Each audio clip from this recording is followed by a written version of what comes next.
here Diala Alzamar, who is online. Diala, good morning. How are you? It's published. And for me, this quote really resonated. As I was going through my medical training, I remember a number of my preceptors would always say to me, Etta, if you don't write it down, it didn't happen. And so you need to write it down. And so I feel the same about quality improvement.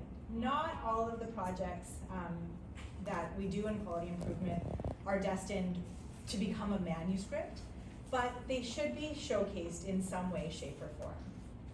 Showcasing your work in quality improvement. And these are just a few of them. I mean, we're moving into this era of technology with Instagram and TikTok and all these other things.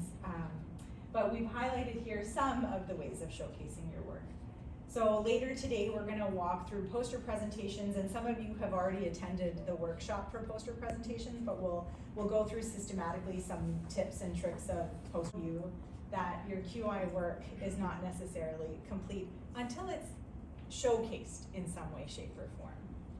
But so, we haven't quite said this yet, but when you're approaching a QI project, I mean, I know you're already in day 8 of 10, but when you go off and start doing other projects, I would hope, or we would hope, that you'd start to consider showcasing it, or how you may showcase your projects at the beginning of your projects.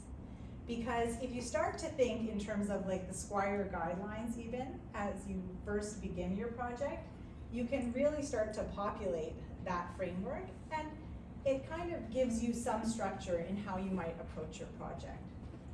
So thinking about manuscript writing at the very beginning forces you to clarify your thinking, verify your observations, and justify your inferences. I remember when I first started, I was like, okay, this is a huge problem in obstetrics and gynecology. I'm gonna save the world, I'm gonna solve everything.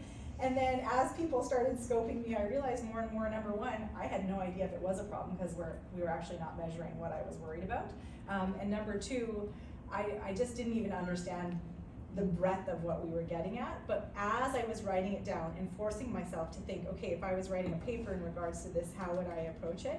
It really forced me to kind of hold myself accountable. Method section, results, and discussion. There are some unique properties in each one of these sections to quality improvement. And so we're gonna go through each one of those systematically now and try to kind of highlight them for you. So we'll start with the title and the abstract. Context of your project.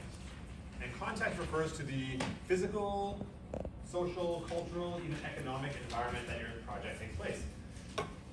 And think about if you are, when you're writing this subheading, think about who your readership is going to be. Like Etta was saying, it's good to identify who your readership is early.